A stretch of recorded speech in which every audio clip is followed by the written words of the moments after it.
The girl is violated every night by her own brother. Her hands tightly bound, even as vomit soils the bedsheets. Yet, her brother shows no intention of stopping. The girl pleads continuously, but her brother becomes even more excited. Climbing onto the bed, he grabs her by the throat, satisfied only when he sees the girl's anguished expression. Then, he finally releases his grip. Constantly tormented, the girl contemplates suicide. Faced with an approaching train, she lacks the courage to choose death. The girl's name is Asamu, a kind-hearted yet timid individual. She cannot fathom why life is always filled with malice toward her. Upon arriving at school, Asamu discovers her shoe locker filled with razor blades and thumbtacks. After class, she endures a beating from her classmates in the restroom. She has grown accustomed to this life, but the tormentor, Shizuku, is starting to grow weary. Without delay, she grabs Asamu by the hair, forcing her head into the toilet. Shizuku merely wants to witness how long she can hold her breath. During class, Asamu finds the chair covered in glue. Despite her discomfort, the teacher impatiently urges her to sit. Even when the glue soaks her skirt, nobody in the class shows any sympathy. After school, Asamu finds solace in caring for stray cats on the roadside. It is the only time she experiences a hint of warmth. However, after bidding farewell to the cats, she is unaware that her only emotional refuge has been discovered by the mean girls. Returning home, the dining table is filled with her father's endless praises for her brother, while Asamu sits silently, unable to utter a word. In the middle of the night, she was violated by her brother again. But after her brother left in satisfaction, the computer on her desk suddenly lit up with a white light. A website called Magical Girls appears on the screen. A strange-looking girl appeared on the site. She sympathized with Asamu for what happened to her. She offered to give her a gift. Watching the horror on the screen, the timid Asamu immediately turned off the power. But she didn't know. She had become a magical girl herself. The next day, Asamu went to school as usual. However, something unusual awaited her in her shoe locker: a toy gun and a letter. The letter stated that she had become a magical girl and no longer needed to fear others. But Asamu thought it was just a prank and didn't pay much attention to it. After class, she was once again subjected to bullying by her classmates. Unexpectedly, a senior student named Kagemitsu intervened this time. Asamu took a step back, but the students behind her pushed her into Kagemitsu's embrace. Summoning all her strength, Asamu managed to break free and ran away. She sought refuge in the parking garage, but she couldn't escape Kagemitsu's clutches. Just then Kogi took out a collar. Asamu immediately recognized the collar. It's the collar she gave to the kitten. The cat's death filled Asamu with hatred. She pulled out the toy gun and aimed it at Kagemitsu, but this drew ridicule from Kagemitsu and the others. Asamu's pupils gradually turned white, and she pulled the trigger. Kagemitsu and Kogi disappeared in an instant. Not far from the train station, suddenly, a large crowd gathered to watch. Because someone had a car accident, and it was Kagemitsu and Kogi. The news spread throughout the entire school the next day. Teachers organized a memorial for the deceased, and a terrified Asamu could only close her eyes, unable to face the truth. However, a pair of eyes had been watching her all along: Shizuku, Kogi's best friend. Shizuku cornered Asamu against the wall, knowing that Asamu was responsible for the deaths. She pulled out a utility knife, intending to cut out Asamu's tongue. Desperate, Asamu closed her eyes.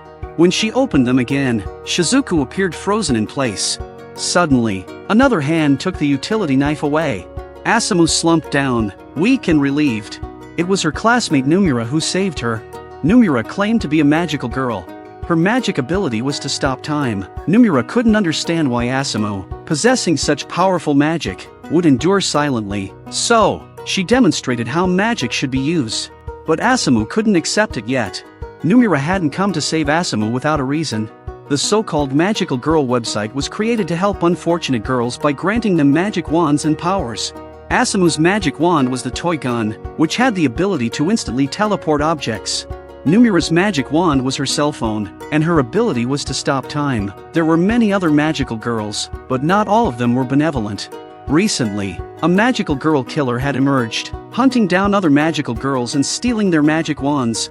Thus, the two of them returned to Asamu's home. Asamu's brother greeted them, although his brother was well disguised in front of outsiders. But Numura could tell that Asamu's brother was not what he seemed. Numura then revealed to Asamu that while their magic abilities were incredible, they couldn't be used limitlessly. Each time they used magic, there would be a corresponding price to pay. Just like when Asamu's eyes bled before, her body would display a heart symbol. Every time she used magic, the heart symbol would diminish until it disappeared entirely, signifying the end of her life. But who created the website? Who was that ghost-like person? No one knew. So, Numira decided to join forces with Asamu to find the magical girl killer. On this day, Asamu encountered a girl named Rina on his way home from school. She's the killer who's been hunting magical girls lately. Numira rushed over and attempted to use magic, but she was a second too slow.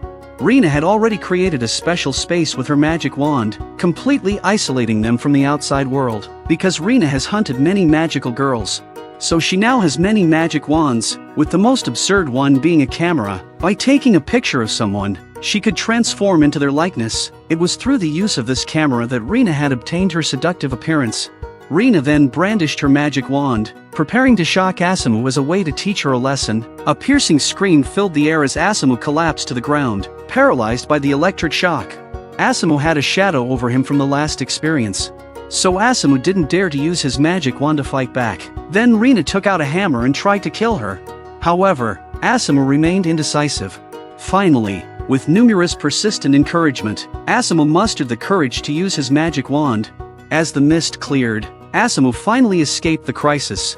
Their next task was to determine where Rina had been teleported. Asamu carefully pondered the situation and ultimately found Rina under a bridge. They were able to capture her. Numira wanted to know the reason behind Rina's murders. However, Rina remained silent and withheld any information. Frustrated, Numira took out insects and prepared to force them into her mouth, which compelled Rina to reveal the truth. It turned out that she had been stealing magic wands to protect herself because a storm was approaching, a storm that would leave no one unscathed. But what exactly was this storm? It turns out that the webmaster found Rina not long ago. The administrator told Rina about a hidden page on the site, and when she clicked on it, she found a shocking sight. One day in the future, there will be a storm, and the world will end. The door to a new world will open. Just as Numira and Asamu continued their interrogation, Rina, unable to withstand the backlash from the magic wands, coughed up blood and fell unconscious.